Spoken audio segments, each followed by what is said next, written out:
A That's Not Canon Productions podcast.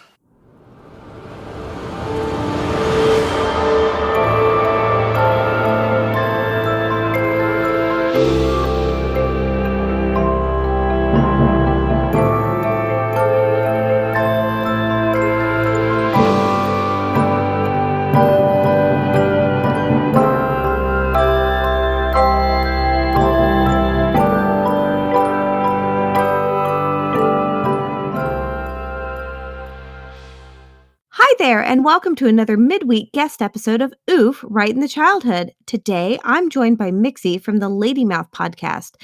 Mixie, thanks so much for joining us today. Thank you, Jen. I'm very happy to be here and talk Sleeping Beauty with you. I am so happy you're here too. Why don't you tell the listeners a little bit about yourself? I am Mixie Plum. That's my professional name. I know that's a little weird for a professional name, but I am a children's writer, so I think it's okay. I am also a horror writer. Well, I'm also just I like writing stories. My podcast, Lady Mouth, is I call it a few things, a healing platform for women to just let it all out, whatever they want to talk about.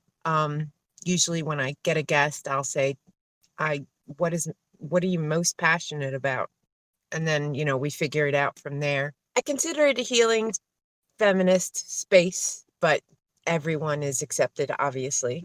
I also have Freak Out Horror. My co-host Doc Raven and we once a month, one of us reads a horror story that the other has written, and then we discuss that writing and we discuss horror in general. Then I have a new venture. I think you know a little bit about it, Jen. Yeah, I was about to mention that. So, Mixie is going to embark on a brave new adventure with me in 2021. We are both huge Star Trek fans. And if you look right now, you can find the promo for our brand new podcast, Live Long and Prosper with an HER. It's live on a ton of podcatchers. And we're going to explore the world of Star Trek from a woman's perspective. And we're going to do it together. So we thought that we would release an episode of Oof, Right in the Childhood together so that you could hear us talk and get to know how we're going to work. And so if you like what you hear today, head to that podcast linked in the show notes and subscribe. And then you can get our very first episode when it comes out next year. Yay! I can't wait. I'm so excited. I am too.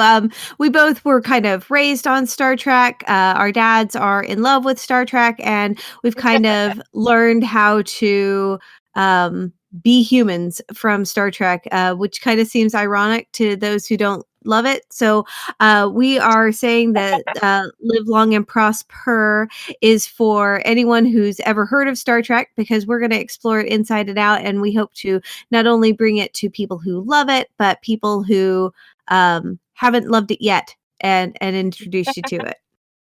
That was beautiful, Jen. I loved it.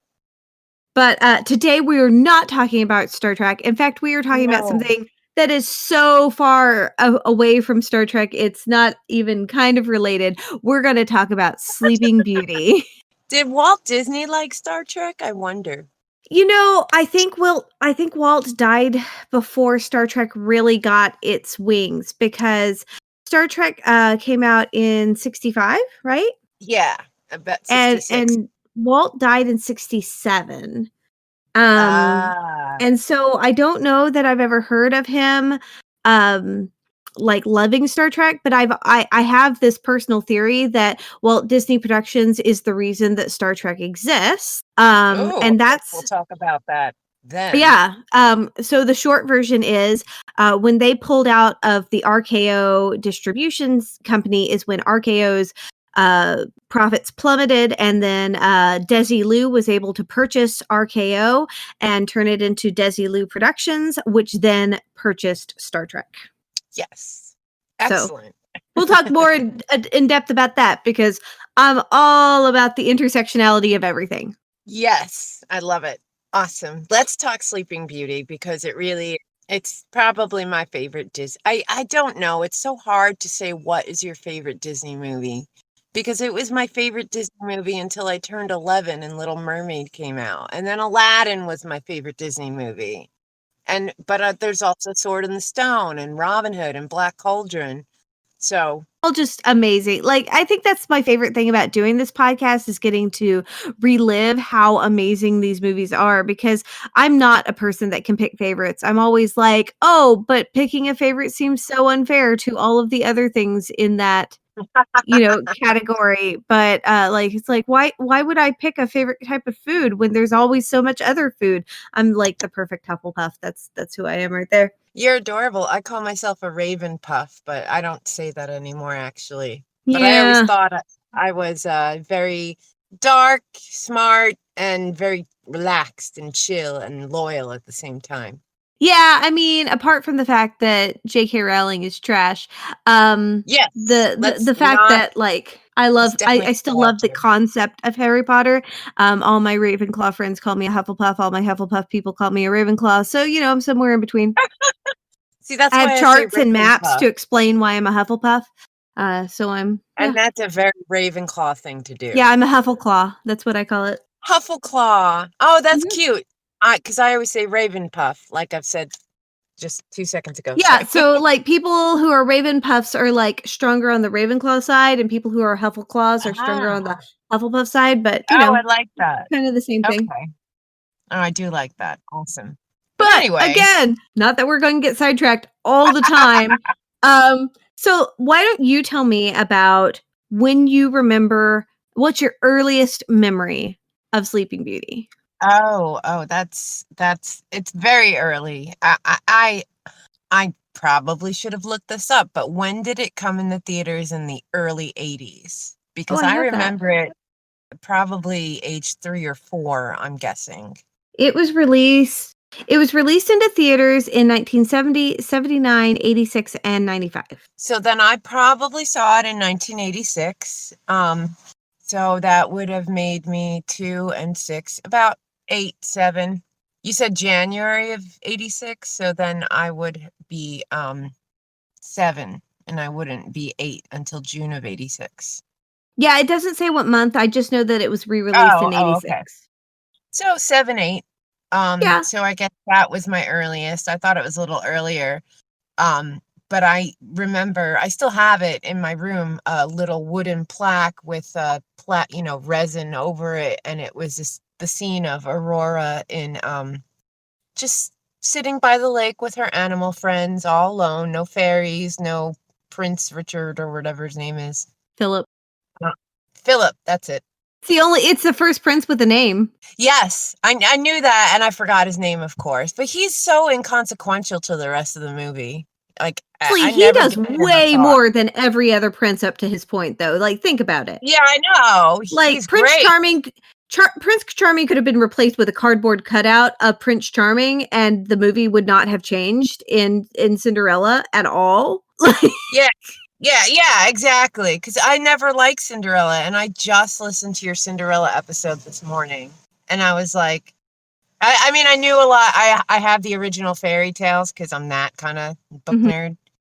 And one of her old names was Ashy Paddles. Did you know that? No, the Ashy Pad. Oh my God, Ashy Paddles. Yeah, it's because of the ashes in the chimney. That's how Right. they made fun of her. Yeah. Well, I knew that's where they got Cinderella, because she was the girl who slept in the cinders, or Cinder Wench, Yeah. as I guess the jerkier stepsister called her. Yeah. I always thought Ashy Paddles was cute. Like, and I don't know why. I just never liked Cinderella. Like, I was like, this is all right. I like the mice and I like the magic, even though I just learned from you that making a dress that fast was commonplace in that time period. I didn't say that fast. I said that's how it would be done. Oh, okay. How it would be done. Well, But that dress was already made. They were just making alterations to it. So, I mean, that was completely able to be done. They didn't make a dress from nothing. They just kind of like tucked a thing up and put a bead here. And so that could be done a lot faster than making a whole dress. Oh, okay. Well, I tangented again. What was the original question? That's no, I was just asking. You answered it. When do you remember? Like, I was asking about your earliest memories of this film, and like how do you remember it making you feel? Oh, and that's what I was going to say. It's because of this plaque that my parents had in my room. I loved it so much. I also was raised on Tchaikovsky, and he is my favorite composer. I mean, it's hard because there's also Grieg and, Mussorgsky. But There's options there, is what we're hearing. yeah, and they've all been in Fantasia. But anyway, I was raised early on classical music, and I love that they put the Sleeping Beauty waltz for Aurora, and it was hers alone, and I always sang it too. And my feeling of her was she was very independent at a young age. I didn't know what independent was, but she's, just that plaque was always a source for me to look at and feel confident and independent. And that's She why really is like, I am my own person. And I think that's because she got raised as a peasant kind of thing.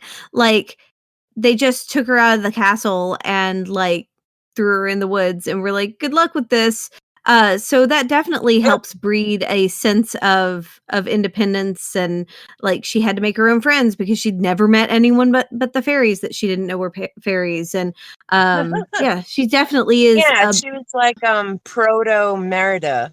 Yeah, and I do kind of see that stepping stone of looking at these fairy tales. Like you start out with Snow White, and she's just like, this is fine. I'm gonna clean a house. Oh, the trees and the beds and the dwarves. Yeah, it's like, oh, I'm gonna clean this house I don't like and Snow White feed these either. strange I saw that men, early too. and I'm gonna sing down a well and hope for love. And then you get to Cinderella, who is sarcastic and like, oh, these are the worst people, but I've got a place to live. But she's still like, Tim Hall and I talked a little bit about how we're not really sure that Cinderella was ever in love with Prince Charming, but it seemed like a lot better of an option for her than staying with her stepmother. And then you have like Aurora, who is just like, I'm not going back to that castle. I'm going to marry that guy I met in the woods. Get out of my life. But then they were like, no, you're not.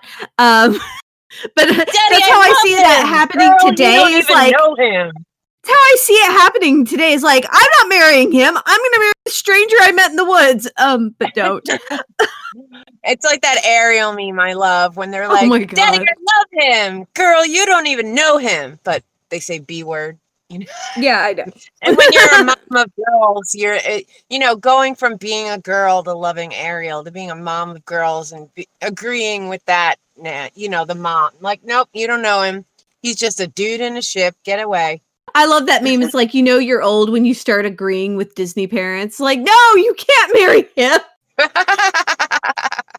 Well, I mean, big ups to Disney for making fun of that with the whole sandwiches song in Frozen.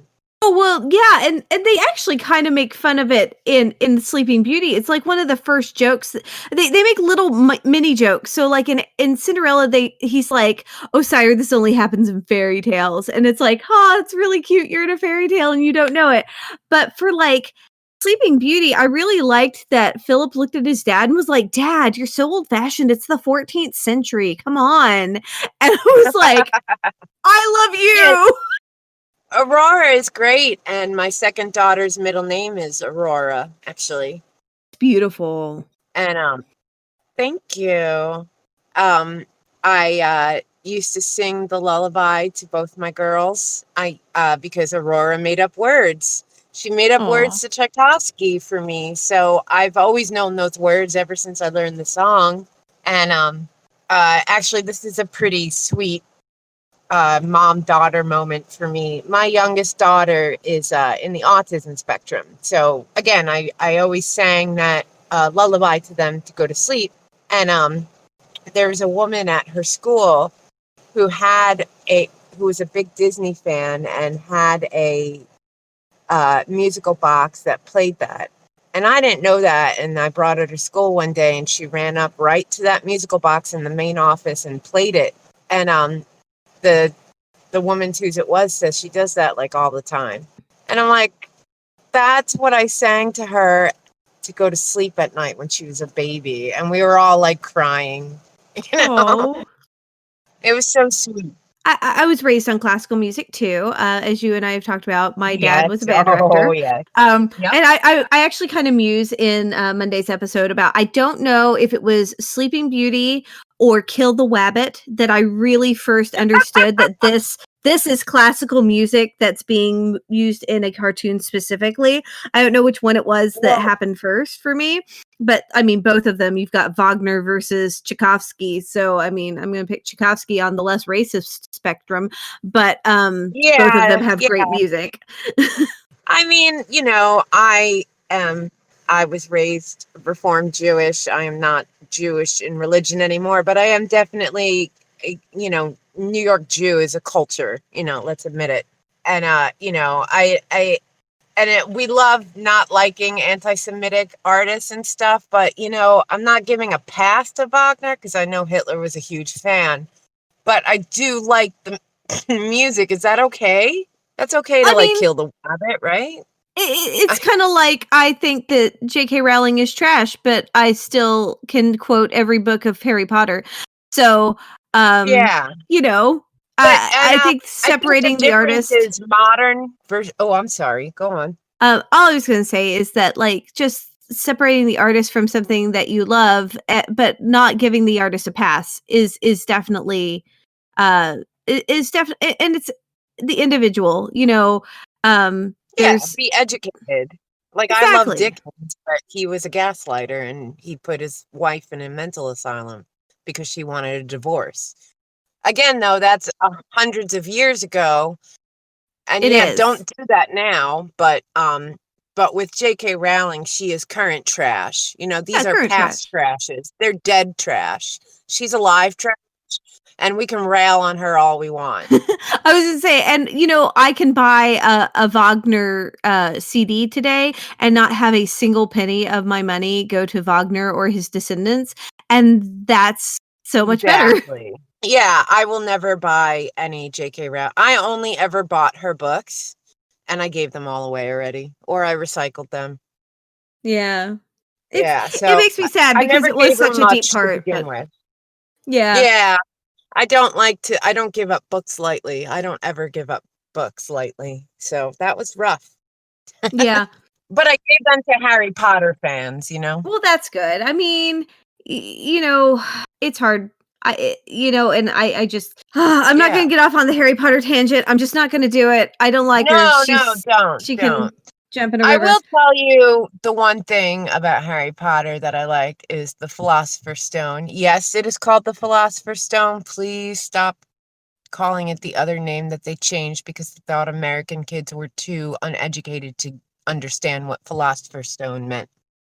Um, I believe she wrote that book before she was who she was, so that book seems a bit more pure to me, and Dumbledore is my favorite character in it. And I will still fondly love Dumbledore in the first book. You and I can have a discussion about how much I hate Dumbledore some other time. Oh, okay, you hate him. I hate him Ooh. so much. Yeah. Um, Okay, yeah, let's go back to Sleeping moving Beauty on. now. Sleeping Beauty. Sleeping Beauty is So I don't know what you're finding out about, what dirt you're finding out about it, but it's perfect to me as I recall. So I actually summed this up, and it's the first episode I've not had that oof moment. There's nothing in this movie, it tanked. It tanked so hard when it came out. Like, because it's all feminism. Think about it. The villain is a woman. The heroine is a woman. Even though she's asleep for a bunch of it, she still does all these progressive things as a woman at that time. The fairy mothers. The fairies are great. But and of course that's the one I grew up loving the most. I tell you what, as a former costumer, watching them make that dress is the most anxiety-inducing moment of all of Disney. I And love my it when like, it keeps changing colors. I'm like, oh I no, want a no, no, color not that changing part. dress. That part is Oh, it's when it's actually no, when they're trying to make the dress without magic. And like they cut oh, a hole in the middle of the fabric to make the bottom of the dress, and just like, and I'm like, oh God, oh, I'm gonna throw up. It's so bad.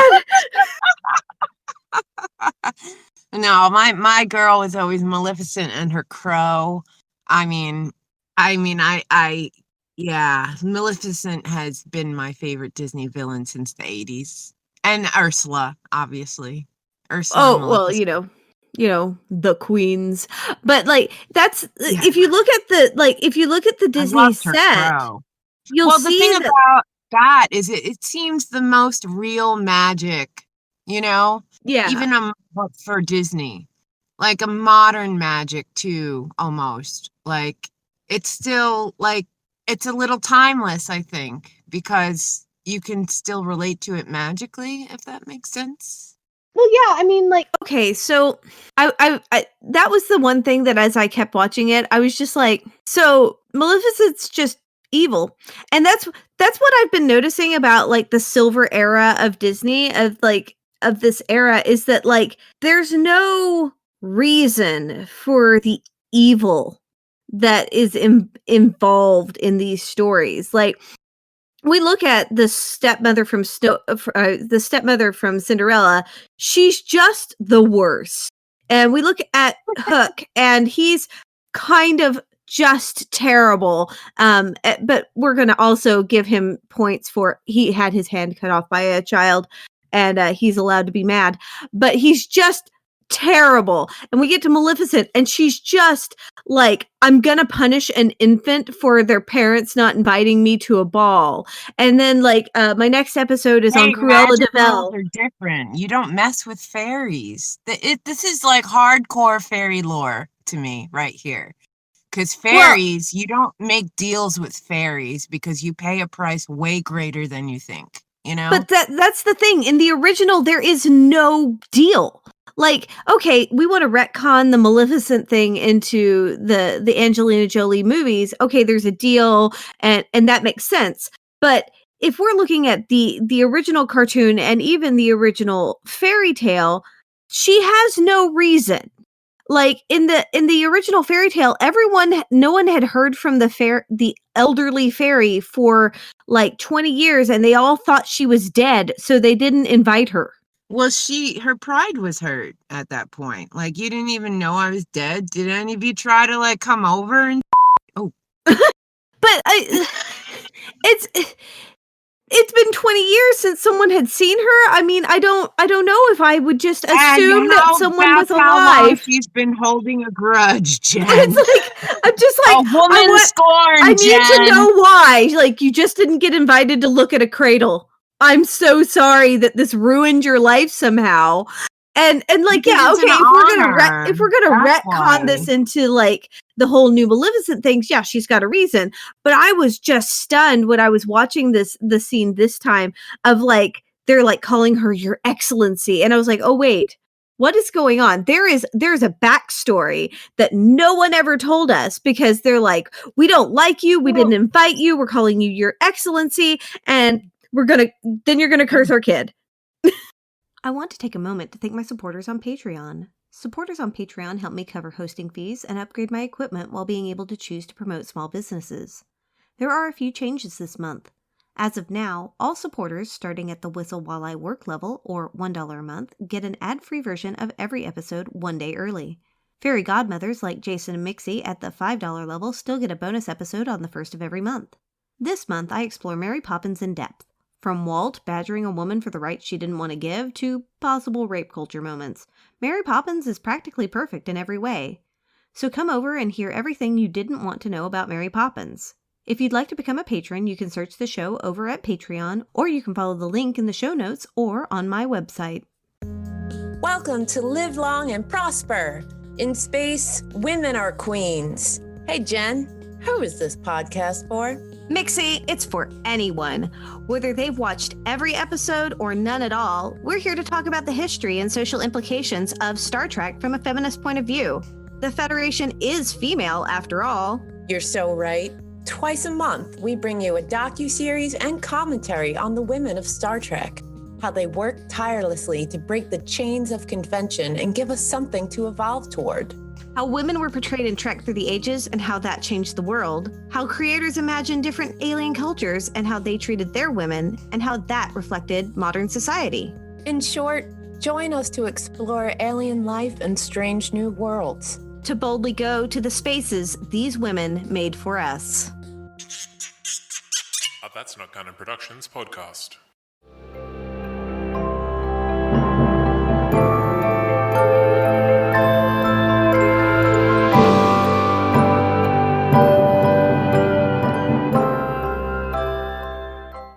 Well, no, fairies have no concept of time. Time to us is not time to fairies. That's another thing.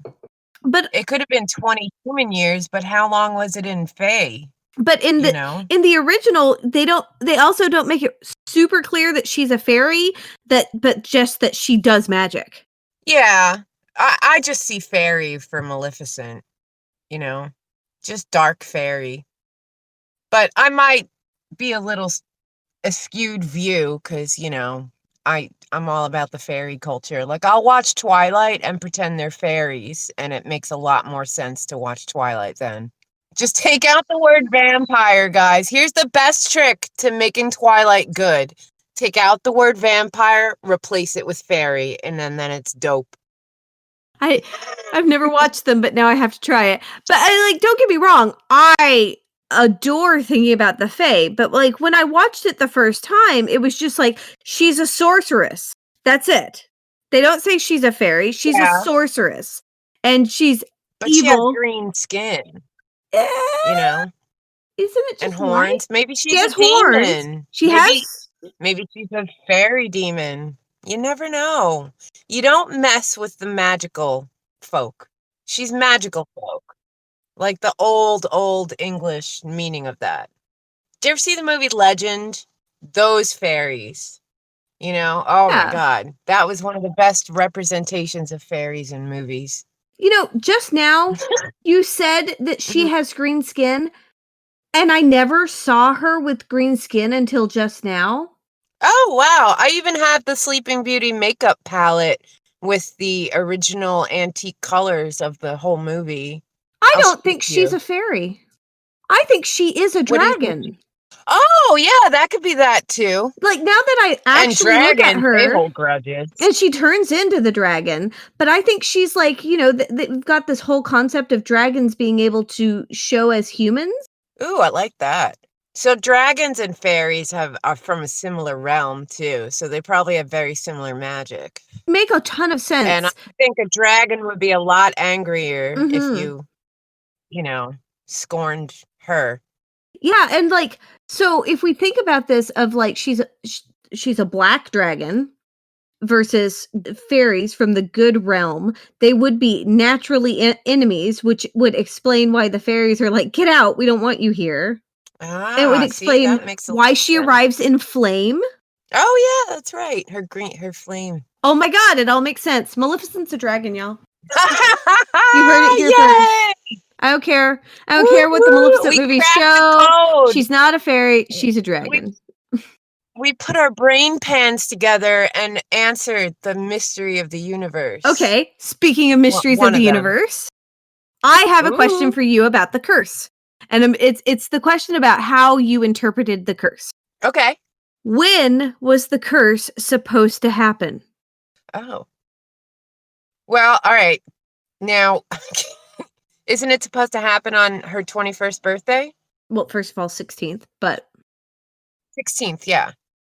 So and then she go ahead. I thought she hit 16, and if she starts to spin something and prick her finger after 16, right? Right. I haven't watched it in a while. Wow, I should have. Okay. So, you're on the same page that I have been on. So we're going to have this talk. Okay. Awesome. If the curse was supposed to happen on her 16th birthday, why did they have to hide her for 16 years? Oh, wow. Why did they do that? They didn't want her to find Maleficent to find her, right? But if it was only okay, so this is where my brain has been for my entire life that I've watched Sleeping Beauty. Of if this was supposed to happen on her 16th birthday, why wouldn't you hide her for a year or something like that? Or I think 3 maybe days. they put up spells and stuff and enchantments and fairy glamours. But there's 1,000, they talk about turning her into a flower. And I was like, you could turn her into a flower for 3 days, the 2 days before her birthday, the day after, and she can't prick her finger. Or you could spirit her away to somewhere that doesn't have spinning wheels for a day instead of destroying your entire spinning guild's like life income. Like that drove me crazy. Like they Well, yeah, they could, yeah. But I think maybe so there is, it's a fairy tale. but so here's the thing. It's everything. Okay. It's been bothering me for I know for it has. 30 You must have, years. like, For 30 Oh years, my I've been God. thinking about this. And I went back and I re-listened to it. And it says, Mhm.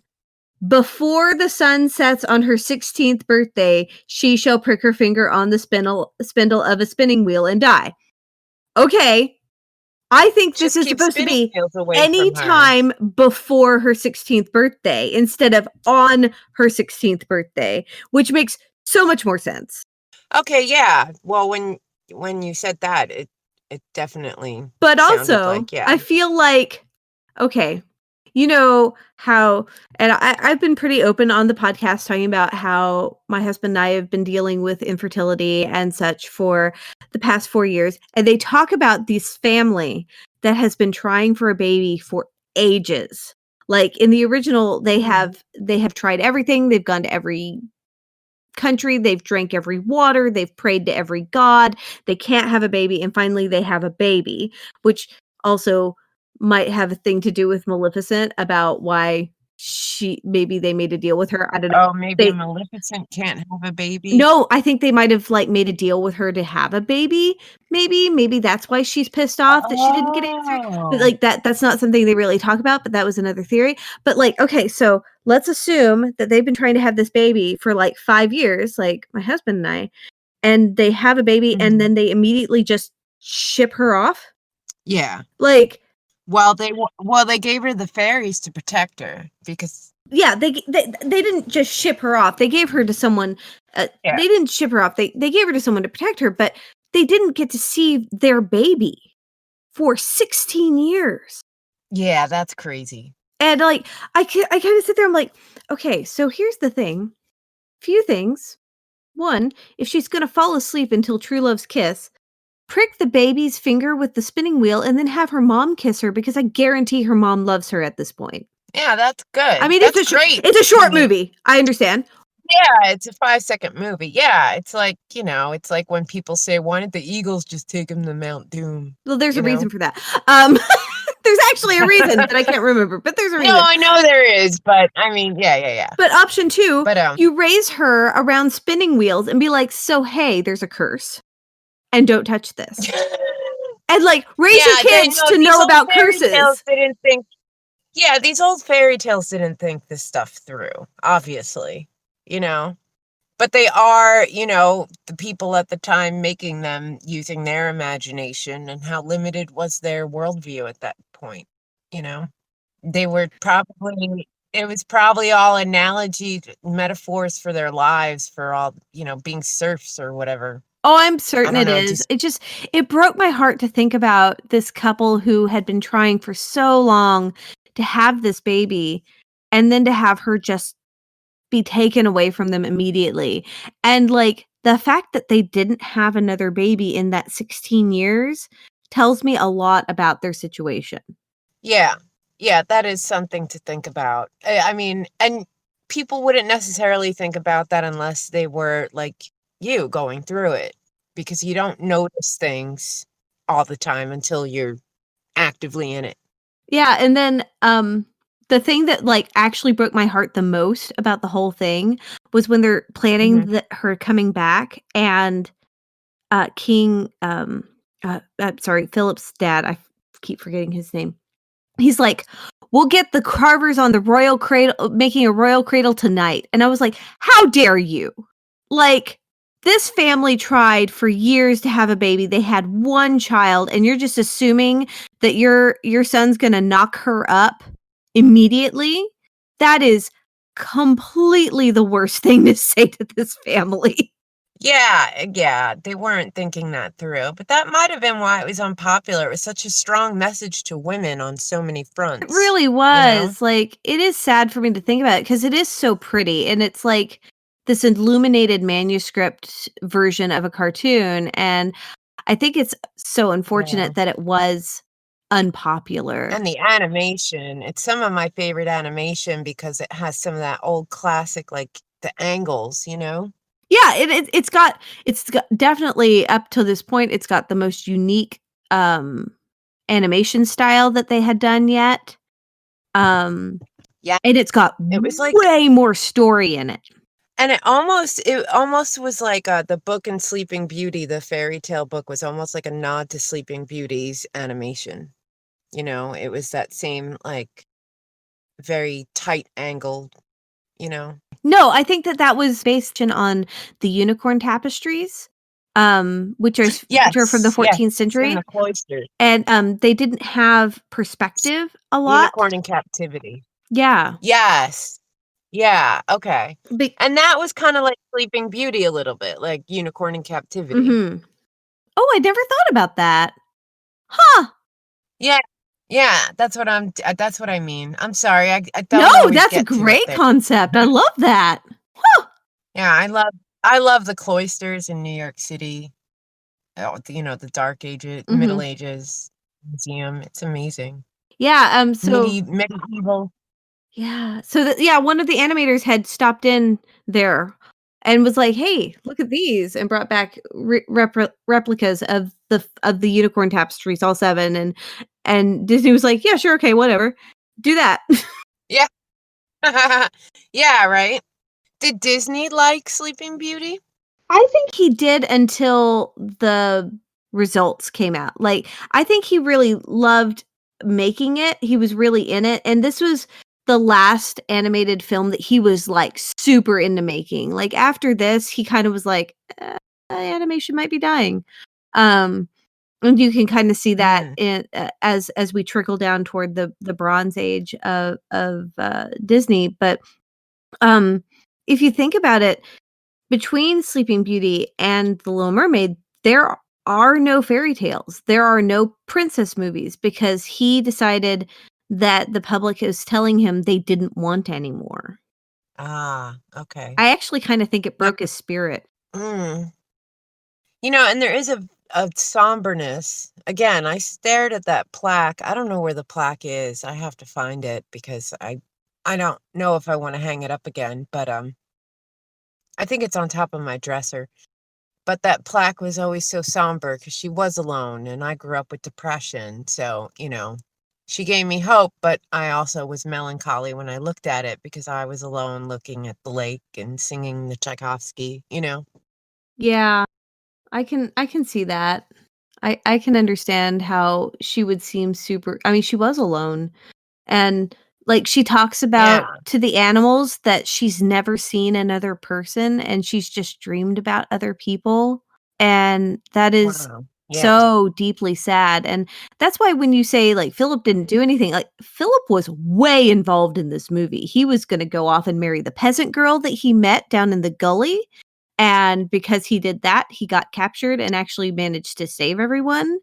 Um Well, Philip met her when she was a baby, I thought. Well, I mean, he Be saw his infant bride in a cradle once, Yeah, yeah, okay. and, like, there's also a concept of he might be 10 years old in that scene, I don't know, which is, I Yeah. mean, super Middle Yeah, so Ages. he's, like, 30 and she's, like, 16 or, you know, Yeah, and it's a little creepy. a little creepy, but, I mean, it was the 14th century, so True. we're gonna give that to them, but, I mean, like, he was like, "No, I'm not gonna marry this girl I've never met, Dad. I'm gonna marry this girl that I met and I fell in love with 10 minutes ago and I've never met before," but that's not the point.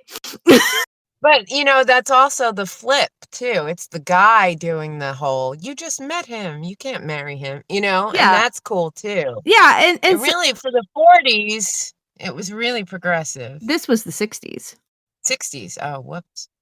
No, yeah, you're right. 60 1959. something. 59, okay. Yeah, so it was almost the '60s. We were starting to recognize that, like, women could do things because World War II was over, and they were actually going, "Hey, you know what? We liked leaving the house once in a while." Um, and I think this was like a nod from the Disney animators to say, "Yeah, women can do this. But Philip was he actually existed in this movie, whereas like the other two princes, Yeah, eh. I always thought Philip was cute. I never thought the other princes were cute. You never get to see the other princes for like more than 10 seconds. Like, oh, that's Prince. Bye. Uh-huh. And I'm sure people complain, like women in Disney's life might have said something like his wife, like, hey, I wondered. I would love to hear about how his daughters influenced his decisions on these princesses and stuff. Like, I know that he acquired Mary Poppins because his daughters loved him reading Mary Poppins to them. And That's cool. like they begged him to make Mary Poppins. They thought they were going to make Mary Poppins cartoons. But he had two daughters. They had one biological daughter and one adopted daughter, but in everything that he's written, it was like my daughters, which is beautiful. And it's the way you should Yeah. be acting. Like it's one of those things people are like, well, that's how you should be treating adopted children. I'm like, yes, I acknowledge that's how you should be, but I'm not saying that's not how it was. Yeah. So I think it's Harpo great. Marx adopted like 8 kids. Harpo Marx is one of my heroes. Wow, that's Him a and lot his of wife kids. spent their yeah. He A has lot like of kids. 8 adopted kids. Yeah, he was the first Angelina Jolie. Maleficent, full circle. But I did want to say something about, I did want to give a little fun fact because it's my favorite book in all the land. And it was described in the 70s as a hot fairy tale when it came out because it was 1972. That's how they used hot. The Princess Bride was written when William Goldman asked his 2 daughters, what do they want him to write about? And one said princesses and the other said brides.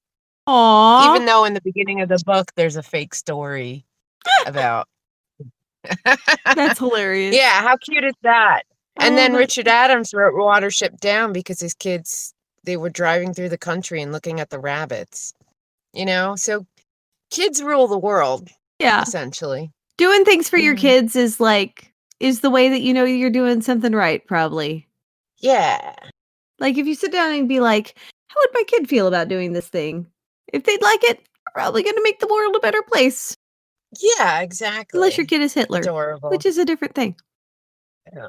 Well, hey, don't get me started on how Clara, the whole reason, one of the main reasons Hitler did what he did is because the only love of his life was his mom, and she died early, and then he was, Yeah. Anyway, we won't go down that No. Again, Just gonna with Nope. the Wagner and the anti-Semitism. Nope. And that It all whole comes right back. myth that Disney was an anti-Semite. That's a myth, right? From what I can tell, maybe. Like I've heard that I should check my receipts on that. But I can't find the receipts, so we're gonna that's do fine. he was a man in the early 1900s, so there was probably some stuff going on there, but I don't know how much. Someone's gonna at me with the receipts, and that's fine. I'm all for learning. If you guys have learned anything from me, it's that I'm totally willing to just, trash on things I love. But I will say, like, you brought it up. There's nothing wrong with this movie. There's nothing that you can watch in this movie and go, well, that's not cool, Strange. Disney. That's not No. cool. Like, because it's modern. It's modern, like independent woman magic. It's timeless. It's truly timeless so far. yeah, I sent my best friend a message. I was like, I can't find an oof moment in Sleeping Beauty, and she was like, well, he kisses her out without permission. I was like, but then she would have stayed asleep forever. Like, that's the worst part about this movie is that the curse is like doesn't have consent. Yeah, well, that's why it's so funny in Shrek with the whole true love's kiss thing. Mm-hmm. That was from Sleeping Beauty. And see, all these movies after it kind of steal from Sleeping Beauty. Sleeping Beauty was the proto-feminist Disney. She really did, and the fairies took absolutely no guff. Oh no! The fairy sass mothers. Oh my gosh, they're hilarious. And Merryweather's the best. I like you and I can fight over this, but Merryweather is the best one. She's like, I'm getting the wand. Y'all can't sew or cook. I'm out. All I know is like I don't know. I just love looking at them. I love their colors, and I love that the dresses kept changing colors, and I just have nothing but good memories of the fairy sass mothers. To say though, like, And you need to Yeah. go back and watch that cottage scene before they get the wands out, because it is the most stressful scene in any movie Yeah, of watching. I'll have to watch it Like, again. okay, so have you watched Schitt's Creek? I just started actually. Oh, so you That's haven't it. gotten to the folding in the cheese saga. No, Okay. I just started So first season. there's this whole thing about, and then you fold in the cheese. Well, how do you fold in the cheese? You just fold it in. And I'm not going to go in further than that, but I watched Fauna fold eggs into cake batter, like whole eggs, and then she folded the cake batter around it. I was like, the producers from Schitt's Creek watched Sleeping Beauty and were like, you know what we could do? That's Fold in the adorable. eggs. And I was just like, and then like they give up, and Fauna's just like telling the ingredients, just read the cooking book yourself. I'm done.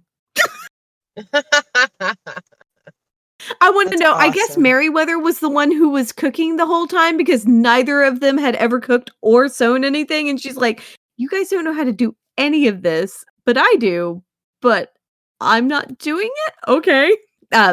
You have Meriwether, who has clearly done everything for these people. And then there's like, we're going to do it ourselves. But, yeah, I agree with you. I think this is absolutely the most feminist movie that they had released to that point, and that might have been why it didn't work so great. And that's a shame if you think about it too hard, which I try not to when my childhood gets damaged. But it's sad. But you know, we're totally about talking about the feminist themes for different shows. So that's why we became friends, and that's why we're doing a podcast together in the new year. Yay, I can't wait. I can't either. You know, it's funny. I never really thought of myself as a feminist until I started podcasting, and then everyone started calling me one. I'm like, wait, am I? And then you and I have had conversations about it, and now, you know, it's nice that all these women-led podcasts are coming up, and everyone's doing feminism in their own way. And we're like, we're nerds. We're gonna nerd feminist. A nerd feminist, that's the way to do it. And yeah, we actually we're doing an intro episode where we kind of get to know each other, and that will be the first one that's released come the new year, and it will talk about a little bit about why feminism isn't a dirty word. And so again, I want to encourage anyone who has enjoyed this conversation to go find Live Long and Prosper on your favorite podcatcher. We also have a Twitter at LLAPHER that you can follow, so that when we actually have live episodes, you'll be notified. But in the meantime, Mixie, I want to say thank you for coming and talking to me about your favorite Disney movie and all of its unique little quirks. Well, thank you, Jen. I definitely enjoyed our conversation, and it was so nice to talk about Sleeping Beauty, because she's like, you know, it's the closest Disney movie to my heart. Beautiful movie. Yeah, it really is. And you know, I'm glad it withstood the test of time and cancel culture now. Absolutely. And you heard it here first, folks. Maleficent is a dragon, not a fairy. Guest episodes, when available, will drop into your feed on Thursdays after the main episode about that movie is scheduled. Make sure you don't miss a single guest episode by hitting the subscribe button on wherever you're getting your podcasts right now. You can also get updates by following me on social media. I'm on Facebook, Instagram, and Twitter under the username OofMyChildhood. A transcript of this episode will be available on my website, and if you check my YouTube channel, you'll find captioned videos. I do my best to provide a transcript and video as soon as this episode is published, but if this one isn't available yet, check my website for updates and a link to the appropriate video. My theme music was composed and played by Sean Rudolph of Let Music Be. For more information on that studio, you can visit their website at letmusic.be or visit my website for an easy link. Thank you so much for joining us today. I hope you come back each week to discuss Disney through modern eyes. And while you're at it, if you're enjoying yourself, please let your friends know about me. I'd also appreciate a rating and review wherever you're listening to the show. This podcast was recorded with the help of the Craig chatbot and edited by me. I release a new regular episode every Monday through Apple Podcasts, Spotify, and many, many other podcatchers. So until next time, keep the magic alive.